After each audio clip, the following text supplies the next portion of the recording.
Item ಯಾವುದೇ ಇರಲಿ try ಮಾಡಿ ಆಚಿ ಚಿಕನ್ ಮಸಾಲಾ. ಧರ್ಮಸ್ಥಳ ಪ್ರಕರಣಕ್ಕೆ ಸಂಬಂಧಪಟ್ಟಂತೆ ಬುರುಡೆ ಗ್ಯಾಂಗ್ನ ವಿರುದ್ಧ ಚಿನ್ನಯ್ಯ ತಿರುಗಿ ಬಿದ್ದಿದ್ದಾನೆ. ಹೌದು, ಈ ಪ್ರಕರಣಕ್ಕೆ ಸಂಬಂಧಪಟ್ಟಂತೆ ಇರುವಂತಹ ರಿಟ್ ಅರ್ಜಿಯ ಸಂಪೂರ್ಣ ಮಾಹಿತಿಯನ್ನ ನಿಮ್ಮ ಮುಂದೆ ನಾವಿಡ್ತೀವಿ. ಈ ಪ್ರಕರಣದಲ್ಲಿ ಬುರುಡೆ ಗ್ಯಾಂಗ್ ಹಾಗಾದ್ರೆ ಏನು ಮಾಡ್ತಾ ಇದೆ, ಚಿನ್ನಯ್ಯ ಹೇಳ್ತಿರೋದಾದ್ರೂ ಏನು, ಇದನ್ನ ಎಳೆಯಾಗಿ ನೋಡ್ತಾ ಹೋಗೋಣ. ಬುರುಡೆ ಗ್ಯಾಂಗ್ ವಿರುದ್ಧ ಹೈಕೋರ್ಟ್ ಮೆಟ್ಟಿಲೇರಿದ್ದಾನೆ ಚಿನ್ನಯ್ಯ. ಗಿರೀಶ್ ಮಟ್ಟಣ್ಣವರ್, ಮಹೇಶ್ ಶೆಟ್ಟಿ ತಿಮರೋಡಿ, ವಿಠಲ್ ಗೌಡ, ಜಯಂತ್ ವಿರುದ್ಧ ಕ್ರಮ ತೆಗೆದುಕೊಳ್ಳಬೇಕು ಅನ್ನುವಂತಹ ರಿಟ್ ಅರ್ಜಿ ಅದು. SIT ಷಡ್ಯಂತ್ರ ನಡೆಸಿದವರನ್ನ ರಕ್ಷಿಸ್ತಿದೆ ಅಂತ ಅರ್ಜಿಯಲ್ಲಿ ಉಲ್ಲೇಖ ಮಾಡಲಾಗಿದೆ. ನೋಡಿ, ಷಡ್ಯಂತ್ರ ನಡೆಸಿದವರನ್ನ ರಕ್ಷಿಸಿ ನನ್ನನ್ನೇ ಪ್ರಕರಣದಲ್ಲಿ ಬಂಧಿಸಿದ್ದಾರೆ. ಪ್ರಕರಣದಲ್ಲಿ ನಿಜವಾದ ಸಂಚುಕೋರರು ಯಾರಿದ್ರು ಅವರ ವಿರುದ್ಧ ಯಾಕೆ ಕ್ರಮ ಇಲ್ಲ ಅನ್ನುವಂತಹ ಆಯಾಮದಲ್ಲಿ ಸ್ವತಃ ಚಿನ್ನಯ್ಯ ಆ ಬುರುಡೆ ಗ್ಯಾಂಗ್ ವಿರುದ್ಧ ತಿರುಗಿ ಬಿದ್ದಿರೋದು. ಷಡ್ಯಂತ್ರ ಮಾಡಿದವರ ವಿರುದ್ಧ ಕ್ರಮಕ್ಕೆ ಕೋರಿ ಚಿನ್ನಯ್ಯ ಹೈಕೋರ್ಟ್ಗೆ ಸಲ್ಲಿಸಿರುವಂತಹ ಅರ್ಜಿ ಅದು. ಹೌದು, ಶ್ರೀ ಕ್ಷೇತ್ರ ಧರ್ಮಸ್ಥಳದ ಹೆಸರಿಗೆ ಕಳಂಕ ತರೋದಕ್ಕೆ ತೆರೆಯ ಮರೆಯಲ್ಲಿ ನಡೆದಿದ್ದ ಮಹಾ ಸಂಚು ಅಂತ ಹೇಳಲಾಗ್ತಾ ಇದೆ. ಇದೆಲ್ಲ ಒಂದು ಭಾಗ ಆದರೆ ರಾಜ್ಯದಲ್ಲಿ ಈ ಪ್ರಕರಣ ತೀವ್ರ ಕುತೂಹಲವನ್ನ ಹೆಚ್ಚು ಮಾಡಿತ್ತು. ಇಡೀ ಗ್ಯಾಂಗ್ ಒಂದು ರೀತಿ ಅಂತಾರಾಜ್ಯ ಮಟ್ಟದಲ್ಲಿ ಹುನ್ನಾರವನ್ನ ನಡೆಸಿತ್ತಾ ಅನ್ನುವಂಥ ಪ್ರಶ್ನೆ ಕೂಡ ಉದ್ಭವಿಸಿತ್ತು. ಜೊತೆಗೆ ಎಷ್ಟರ ಮಟ್ಟಿಗೆ ಇದು ಷಡ್ಯಂತ್ರ ಅನ್ನುವಂತಹ ವಿಚಾರಗಳು ಹೊರಗೆ ಬಂತು ನೋಡೋದಾದ್ರೆ, ಧರ್ಮಸ್ಥಳದ ವಿರುದ್ಧ ವ್ಯವಸ್ಥಿತ ಪಿತೂರಿಯನ್ನು ನಡೆಸೋದಕ್ಕೆ 200 ಕೋಟಿ ರೂಪಾಯಿಗಳ ಬೃಹತ್ ಪ್ರಾಜೆಕ್ಟೇ ಸಿದ್ಧವಾಗಿತ್ತು ಅನ್ನುವಂತಹ ವಿಚಾರಗಳು ಕೂಡ ಹೊರಗೆ ಬಂತು. ಅದೇನೇ ಇದ್ರೂ ಕೂಡ ಈಗ ನೋಡಿ, ಆ ಬುರುಡೆ ಗ್ಯಾಂಗ್ನ ವಿರುದ್ಧವೇ ಚಿನ್ನಯ್ಯ ತಿರುಗಿ ಬಿದ್ದಿರೋದು. ಹೈಕೋರ್ಟ್ ಮೆಟ್ಟಿಲೇರಿರೋದು ಚಿನ್ನಯ್ಯ. ಪ್ರಕರಣದಲ್ಲಿ ಯಾರು ಷಡ್ಯಂತ್ರ ಮಾಡಿದ್ರು ಅವರನ್ನು ರಕ್ಷಿಸಿ ನನ್ನ ಬಂಧನ ಆಯಿತು. ಪ್ರಕರಣದಲ್ಲಿ ನಿಜವಾದ ಸಂಚುಕೋರು ಯಾರಿದ್ರು ಅವರ ವಿರುದ್ಧ ಕ್ರಮ ಆಗಬೇಕಾಗಿತ್ತು, ಯಾಕೆ ಕ್ರಮ ಆಗಿಲ್ಲ? ಹೀಗೆ ಹಲವು ವಿಚಾರಗಳನ್ನು ಚಿನ್ನಯ್ಯ ಪ್ರಸ್ತಾಪ ಮಾಡಿರೋದು. ಧರ್ಮಸ್ಥಳ ಪ್ರಕರಣದ ಆರೋಪಕ್ಕೆ ಪ್ರಕಾಶ್ ರಾಜ್ ಪ್ರತಿಕ್ರಿಯೆ ಕೊಟ್ಟಿದ್ದಾರೆ. ಮತ್ತೊಂದು ಬ್ರೇಕಿಂಗ್ ಅಪ್ಡೇಟ್ ಬರ್ತಾ ಇದೆ. ಯಾವುದೇ ಗಾಳಿ ಸುದ್ದಿಯನ್ನ ನಂಬಬೇಡಿ ಅಂತ ನಟ ಪ್ರಕಾಶ್ ರಾಜ್ ಟ್ವೀಟ್ ಮೂಲಕ ಹೇಳ್ಕೊಂಡಿದ್ದಾರೆ. ಸಾಮಾಜಿಕ ಜಾಲತಾಣಗಳಲ್ಲಿ ನನ್ನ ಬಗ್ಗೆ ಕೆಲ ಸುದ್ದಿ ಚರ್ಚೆ ಆಗ್ತಾ ಇದೆ. ಧರ್ಮಸ್ಥಳ ಪ್ರಕರಣ ಅತ್ಯಂತ ಸೂಕ್ಷ್ಮ ವಿಷಯ. ಇಂತಹ ಅನುಮಾನಗಳು ನನ್ನ ಹೆಸರು ತಳುಕು ಹಾಕೊಂಡು ಬಂದಾಗ ನಾನು ಉತ್ತರ ಕೊಡುವುದು ನನ್ನ ಕರ್ತವ್ಯ. ದಯವಿಟ್ಟು ಆ ಗಾಳಿ ಸುದ್ದಿಯನ್ನ ಯಾರೂ ಕೂಡ ನಂಬೋದಕ್ಕೆ ಹೋಗಬೇಡಿ ಅಂತ ಟ್ವೀಟ್ ಖಾತೆಯಲ್ಲಿ ಹಾಕೊಂಡಿದ್ದಾರೆ. ಏನಂತ ಹಾಕೊಂಡಿದ್ದಾರೆ? ಎಲ್ರಿಗೂ ನಮಸ್ಕಾರ. ಮಾಧ್ಯಮಗಳಲ್ಲಿ, ಸಾಮಾಜಿಕ ಜಾಲತಾಣಗಳಲ್ಲಿ ಧರ್ಮಸ್ಥಳ ಪ್ರಕರಣದ ಕುರಿತಂತೆ ನನ್ನ ಬಗ್ಗೆ ಕೆಲವು ಸುದ್ದಿ ಚರ್ಚಿಸಲ್ಪಡ್ತಿರೋದು ನನ್ನ ಗಮನಕ್ಕೆ ಬಂದಿದೆ. ಇದು ಅತಿ ಸೂಕ್ಷ್ಮವಾದ ಮತ್ತು ಕೋಟ್ಯಾಂತರ ಭಕ್ತರ ನಂಬಿಕೆಗೆ ಧಕ್ಕೆ ತಂದಿರುವ ಪ್ರಕರಣ ಆಗಿರೋದ್ರಿಂದ ಈ ರೀತಿಯ ಅನುಮಾನಗಳಿಗೆ ಉತ್ತರಿಸಬೇಕಾಗಿರುವುದು ನನ್ನ ಕರ್ತವ್ಯವೂ ಆಗಿದೆ. ನಾನು ದೂರದ ಊರಿನಲ್ಲಿದ್ದೇನೆ. 2 ದಿನಗಳಲ್ಲಿ ನಾನೇ ಸ್ವತಃ ಬಂದು ಮಾಧ್ಯಮ ಮಿತ್ರರ ಮುಖೇನ ಉತ್ತರಿಸ್ತೇನೆ. ಅಲ್ಲಿಯವರೆಗೆ ಗಾಳಿ ಮಾತುಗಳನ್ನು ಮತ್ತು ಕೆಲವು ದುರುಳರು ಈ ಸುದ್ದಿಗೆ ಕಟ್ಟಲೆತ್ನಿಸ್ತಾ ಇರುವ ರೆಕ್ಕೆ ಪುಕ್ಕಗಳನ್ನು ನಂಬದಿರಿ ಅಂತ ಪ್ರಕಾಶ್ ರಾಜ್ ಟ್ವೀಟ್ ಮಾಡಿದ್ದಾರೆ. ಹೌದು, ಧರ್ಮಸ್ಥಳ ಪ್ರಕರಣಕ್ಕೆ ಸಂಬಂಧಪಟ್ಟಂತೆ ಪ್ರಕಾಶ್ ರಾಜ್ ಕೊಟ್ಟಿರುವಂತಹ ಪ್ರತಿಕ್ರಿಯೆ ಇದು. ಸಾಮಾಜಿಕ ಜಾಲತಾಣದಲ್ಲಿ ಈ ಬಗ್ಗೆ ಬಹಳಷ್ಟು ಚರ್ಚೆ ಆಗ್ತಾ ಇದೆ. ಆರೋಪಿ ಚಿನ್ನಯ್ಯ ಹೈಕೋರ್ಟ್ ಅರ್ಜಿಯಲ್ಲಿ ನಟ ಪ್ರಕಾಶ್ ರಾಜ್ ಹೆಸರನ್ನ ಉಲ್ಲೇಖಿಸಿರೋದು ಎಲ್ಲ ಚರ್ಚೆಗೂ ಕೂಡ ಕಾರಣ. ಕೆಲವರು ಧರ್ಮಸ್ಥಳ ವಿರುದ್ಧ ಷಡ್ಯಂತ್ರ ರೂಪಿಸೋದಕ್ಕೆ ತನ್ನನ್ನ ಬಳಸ್ಕೊಂಡಿದ್ದಾರೆ. ಇದು ಚಿನ್ನಯ್ಯ ಮಾಡ್ತಿರುವಂತಹ ಆರೋಪ. ಈ ಕುರಿತು ಮಾಧ್ಯಮಗಳಲ್ಲಿ ಪ್ರಕಾಶ್ ರಾಜ್ ಹೆಸರು ಕೂಡ ಕೇಳಬಂದಿದೆ. ಈ ಆರೋಪಗಳನ್ನು ಸುಳ್ಳು ಅಂತ ಖಂಡಿಸಿ ಶೀಘ್ರದಲ್ಲೇ ಸ್ಪಷ್ಟನೆ ನೀಡುವುದಾಗಿ ಈಗ ಪ್ರಕಾಶ್ ರಾಜ್ ಕೂಡ ಟ್ವೀಟ್ ಖಾತೆಯ ಮೂಲಕ ಹೇಳಿಕೊಂಡಿದ್ದಾರೆ.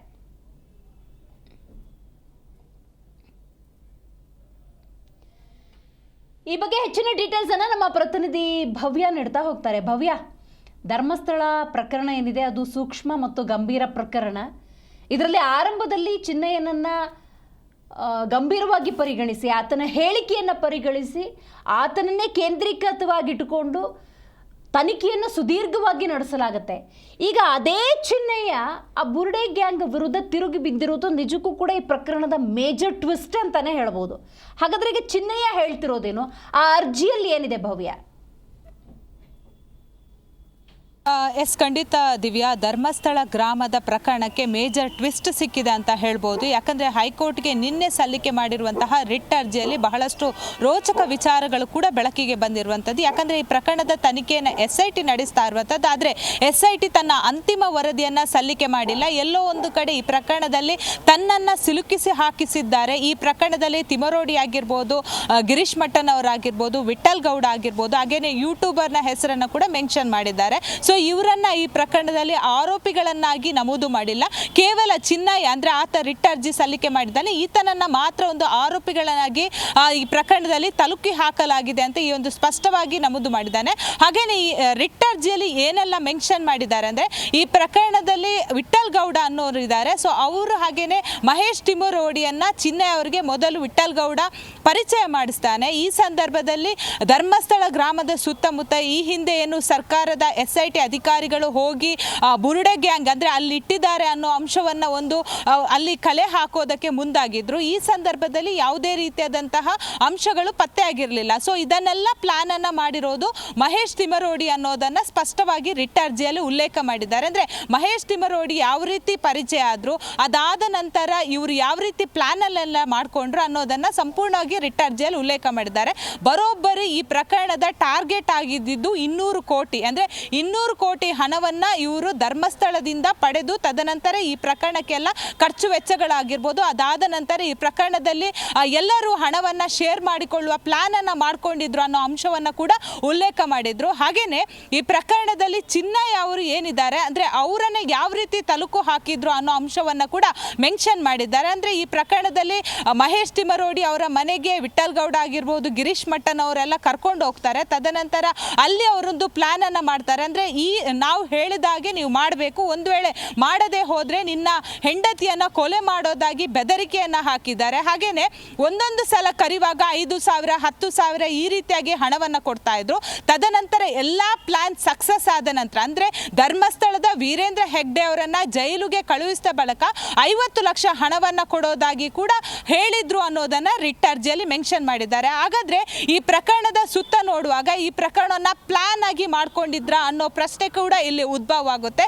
ಪ್ರಕರಣ ಬಹಳಷ್ಟು ರೋಚಕ ತಿರುವನ್ನ ಪಡಿತಾ ಇದೆ. ಮತ್ತೊಂದು ದಿವ್ಯಾ, ಈಗಾಗಲೇ ನಾವು ಬ್ರೇಕಿಂಗ್ ಅನ್ನ ಕೂಡ ಹೊಡೆದ್ವಿ. ಇದರಲ್ಲಿ ಪ್ರಮುಖವಾಗಿ ನಟ ಪ್ರಕಾಶ್ ರಾಜ್ ಅವರ ಹೆಸರನ್ನ ಕೂಡ ತಳುಕಿ ಹಾಕಿರುವಂತದ್ದು. ಅವರು ಕೂಡ ಈಗಾಗಲೇ ಸ್ಪಷ್ಟನೆ ಕೊಟ್ಟಿದ್ದಾರೆ. ಅಂದ್ರೆ ಅವರ ಹೆಸರು ಯಾಕೆ ಬಂತು ಅನ್ನೋದನ್ನ ಕೂಡ ರಿಟ್ ಅರ್ಜಿಯಲ್ಲಿ ಮೆನ್ಷನ್ ಮಾಡಿದ್ದಾರೆ.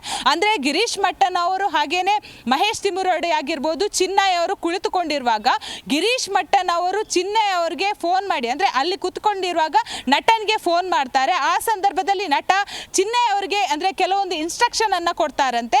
ಗಿರೀಶ್ ಮಟ್ಟನ್ ಅವ್ರು ಏನ್ ಹೇಳ್ತಾರೆ ಅದನ್ನ ನೀನು ಕೇಳ್ಕೊಂಡು ಮಾಡಬೇಕು, ಅವ್ರು ಏನ್ ಹೇಳ್ತಾರೆ ಅದೇ ರೀತಿ ನೀನು ಪಾಲನೆಯನ್ನ ಮಾಡಬೇಕು ಅಂತ ಹೇಳಿದ್ದಾರೆ ಅನ್ನೋದನ್ನ ಕೂಡ ಇಲ್ಲಿ ಮೆನ್ಷನ್ ಮಾಡಿದೆ. ಅಂದ್ರೆ ನಟನ ಹೆಸರು ಯಾಕೆ ತಳುಕಿ ಹಾಕಿದೆ ಅಂದ್ರೆ ಗಿರೀಶ್ ಮಟ್ಟನ್ ಅವ್ರು ಏನೆಲ್ಲ ಹೇಳ್ತಾರೆ ಅಂದ್ರೆ ಧರ್ಮಸ್ಥಳ ವಿರುದ್ಧ ಏನೆಲ್ಲ ಷಡ್ಯಂತ್ರಗಳನ್ನ ಮಾಡ್ತಾ ಇದ್ದಾರೆ, ಅವ್ರು ಏನೆಲ್ಲ ಅಂದ್ರೆ ಬುರುಡೆಗಳು ಎಲ್ಲೆಲ್ಲ ಇಟ್ಟಿದ್ದಾರೆ, ಶವಗಳನ್ನ ಎಲ್ಲೆಲ್ಲ ಹೂತಿ ಹಾಕಿದ್ದಾರೆ, ಅದನ್ನೆಲ್ಲ ನೀನು ಅವ್ರು ಹೇಳಿದಾಗೇನೆ ಹೇಳಬೇಕು. ಒಂದು ವೇಳೆ ಹೇಳದೆ ಹೋದ್ರೆ ಅವ್ರು ಏನು ಸೂಕ್ತ ಕ್ರಮ ಕೈಗೊಳ್ತಾರೆ ಅದನ್ನ ನೀನು ಈಡೇರಿಸೋದಕ್ಕೆ ರೆಡಿ ಇರಬೇಕು ಅನ್ನೋದನ್ನ ಕೂಡ ಅವ್ರು ಬೆದರಿಕೆ ಮೂಲಕ ಹೇಳಿದ್ದಾರೆ ಅಂತ ರಿಟ್ ಅರ್ಜಿಯಲ್ಲಿ ಮೆನ್ಷನ್ ಮಾಡಿರುವಂತದ್ದು.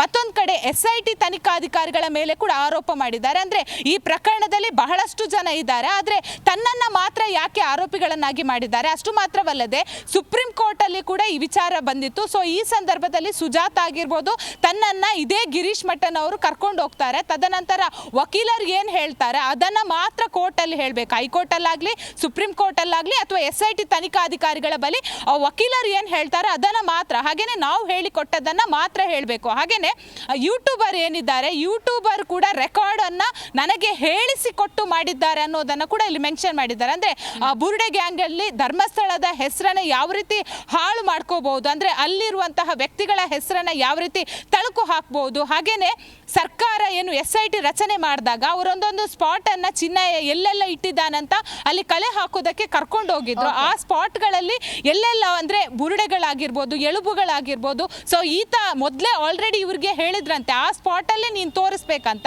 ಆ ಸ್ಪಾಟಲ್ಲಿ ತೋರಿಸದೇ ಇದ್ದಾಗ ಕೆಲವೊಂದು ಬುರುಡೆ ಆಗಿರ್ಬೋದು, ಎಲುಬುಗಳು ಸಿಕ್ಕಿರಲಿಲ್ಲ. ಸೊ ಅದೇ ಸಂದರ್ಭದಲ್ಲಿ ಚಿನ್ನಯ್ಯ ಅವ್ರಿಗೆ ತಿಮರೋಡಿ ಆಗಿರ್ಬೋದು, ಗಿರೀಶ್ ಮಟ್ಟನ್ ಆಗಿರ್ಬೋದು, ಇತರೆ ಯಾರೆಲ್ಲ ಇದ್ದಾರೆ ಅವರೆಲ್ಲ ಬೆದರಿಕೆಯನ್ನು ಹಾಕಿದ್ರಂತೆ, ಹೊಡೆದಿದ್ರಂತೆ, ಚಾಕುವಲ್ಲಿ ಚುಚ್ಚೋಕೆ ಬಂದಿದ್ರು ಅನ್ನೋ ಅಂಶವನ್ನು ಕೂಡ ಮೆನ್ಷನ್ ಮಾಡಿದ್ದಾರೆ. ಹಾಗಾದ್ರೆ ಇಲ್ಲಿ ಕಾಡ್ತಿರುವಂತಹ ಪ್ರಶ್ನೆ, ಚಿನ್ನಯ್ಯ ಅವರು ಹೇಳ್ತಿರೋದು ನಿಜನಾ ಅಥವಾ ಈಗ SIT ಅಧಿಕಾರಿಗಳು ತನಿಖೆಯನ್ನು ನಡೆಸ್ತಾ ಇದ್ದಾರೆ, SIT ಅಧಿಕಾರಿಗಳ ಅಂತಿಮ ವರದಿ ಇನ್ನೂ ಕೂಡ ಹೈಕೋರ್ಟ್ ಆಗಿರ್ಬೋದು, ಸುಪ್ರೀಂ ಕೋರ್ಟ್ಗೆ ಸಬ್ಮಿಟ್ ಆಗಿಲ್ಲ. ಸೊ ತನಿಖೆಯಲ್ಲಿ ಏನೆಲ್ಲ ಅಂಶಗಳು ಪತ್ತೆ ಆಗಿದೆ ಅದು ನಿಜನಾ ಅನ್ನೋದು ಕೂಡ ಬಹಳಷ್ಟು ಕುತೂಹಲ ಆಗಿರುವಂತೆ. ಯಾಕಂದ್ರೆ ಈಗಾಗಲೇ ಚಿನ್ನಯ್ಯ ಸಲ್ಲಿಸಿರುವಂತಹ ರಿಟ್ ಅರ್ಜಿಯನ್ನು ನೋಡುವಾಗ ಇದರಲ್ಲಿ ಎಲ್ಲಾ ಪ್ರಕರಣದಲ್ಲಿ 200 ಕೋಟಿ ಅಂದ್ರೆ ಹಣವ ಟಾರ್ಗೆಟ್ ಆಗಿತ್ತು ಅನ್ನೋ ಅಂಶ ಒಂದು.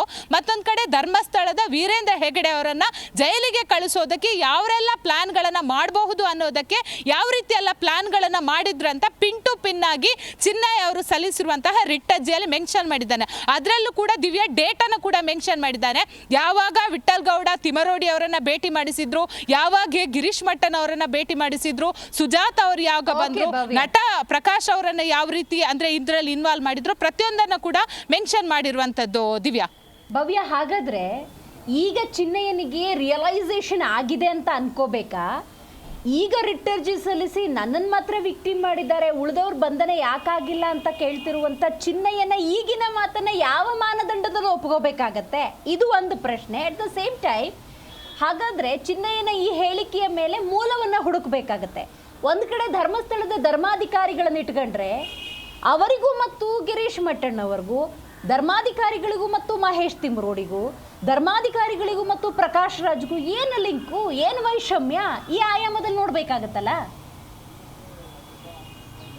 ಎಸ್, ಖಂಡಿತ. ಯಾಕಂದರೆ ಮತ್ತೊಂದು ಕಡೆ ನಾವು ಇನ್ನೊಂದು ಅಬ್ಸರ್ವ್ ಮಾಡಬೇಕು ದಿವ್ಯಾ. ಈ ಹಿಂದೆ ಈ ಪ್ರಕರಣ ಸದ್ದು ಮಾಡುವಾಗ SIT ಕೂಡ ತನಿಖೆಯನ್ನು ರಚನೆ ಮಾಡಿದ್ರು. ಈ ಸಂದರ್ಭದಲ್ಲಾದರೂ ಇದೇ ಚಿನ್ನಯ್ಯ ಅವರು ಹೇಳ್ಬೋದಿತ್ತು. ಯಾಕಂದರೆ SIT ಅಧಿಕಾರಿಗಳು ಕೂಡ ಬಹಳಷ್ಟು ವಿಚಾರಗಳನ್ನು ಆತನ ಎದುರು ಪ್ರಶ್ನೆಯನ್ನು ಮಾಡ್ತಾರೆ. ಅಂದರೆ ನಿಂಗೆ ಏನಾದರೂ ಒತ್ತಡ ಇತ್ತಾ, ನಿಂಗೆ ಯಾರಾದರೂ ಹೇಳ್ಕೊಟ್ಟು ಈ ರೀತಿ ಮಾಡಿದ್ರ, ಅದೇ ಸಂದರ್ಭದಲ್ಲಿ ಹೇಳ್ಬೋದಿತ್ತು. ಯಾಕಂದರೆ SITಯ ಎಷ್ಟೋ ಅಧಿಕಾರಿಗಳು, ಅಲ್ಲಿನ ಲೋಕಲ್ ಪೊಲೀಸರಾಗಿರ್ಬೋದು, ಪ್ರತಿಯೊಬ್ಬರು ಕೂಡ ಅವರು ಹೇಳಿದಂಥ ಪ್ರದೇಶಗಳಿಗೆ ಹೋಗಿ ಅಲ್ಲಿ ಉತ್ಖನನ ಮಾಡ್ತಾರೆ. ಅಲ್ಲಿ ಅದು ಕೂಡ ಮಳೆ ಆ ಸಂದರ್ಭದಲ್ಲಿ ಅದು ಕೂಡ ಕಾಡಿನ ಅಂದರೆ ಕಾಡಿರುತ್ತೆ, ಅಲ್ಲೆಲ್ಲ ಹೋಗಿ ಕಷ್ಟಪಟ್ಟು ಒಂದು ಅಲ್ಲಿ ಇರುವಂತಹ ಅಂದರೆ ಅಲ್ಲಿ ಏನಾದರೂ ಒಂದು ಎಲುಬುಗಳು ಸಿಗ್ಬೋದಾ ಅನ್ನೋದಕ್ಕೆ ಕೂಡ ಅಲ್ಲಿ ಉತ್ಖನನ ಮಾಡುವಂಥದ್ದು. ಆ ಸಂದರ್ಭದಲ್ಲಾದರೂ ಈ ಚಿನ್ನಯ್ಯ ಹೇಳ್ಬೋದಿತ್ತು. ಆದರೆ ಈಗ ಯಾಕೆ ಹೈಕೋರ್ಟ್ಗೆ ರಿಟ್ ಅರ್ಜಿ ಸಲ್ಲಿಸುವ ಮೂಲಕ ಈ ವಿಚಾರವನ್ನು ಪ್ರಸ್ತಾಪ ಮಾಡಿದ್ದಾರೆ ಅನ್ನೋ ಪ್ರಶ್ನೆ ಕೂಡ ಎದ್ದೇಳುತ್ತೆ. ಹಾಗೇನೆ ಈತ ಹೇಳಿರುವಂತಹ ಅಂಶ ನಿಜಕ್ಕೂ ಸತ್ಯನ ಅನ್ನೋ ಪ್ರಶ್ನೆ ಕೂಡ ಇಲ್ಲಿ ಉದ್ಭವ ಆಗುತ್ತೆ. ಯಾಕಂದರೆ ಆತ ಪಿನ್ ಟು ಪಿನ್ ಮಾಹಿತಿಗಳನ್ನು ಅಂದರೆ ಯಾವಾಗೆಲ್ಲ ಯಾರೆಲ್ಲ ಪರಿಚಯ ಆಯಿತು, ಯಾರೆಲ್ಲ ಈತನಿಗೆ ಒತ್ತಡ ಹಾಕಿದ್ರು, ನಟ ಪ್ರಕಾಶ್ ರಾಜ್ ಯಾವ ರೀತಿ ಒತ್ತಡವನ್ನು ಹಾಕಿದ್ರು, ಪ್ರತಿಯೊಂದನ್ನು ಕೂಡ ಇಲ್ಲಿ ಮೆನ್ಷನ್ ಮಾಡಿದ್ದಾರೆ. ಅಷ್ಟು ಮಾತ್ರವಲ್ಲದೆ SIT ಅಧಿಕಾರಿಗಳ ಮೇಲೆ ಕೂಡ ಆರೋಪ ಮಾಡಿರುವಂಥದ್ದು.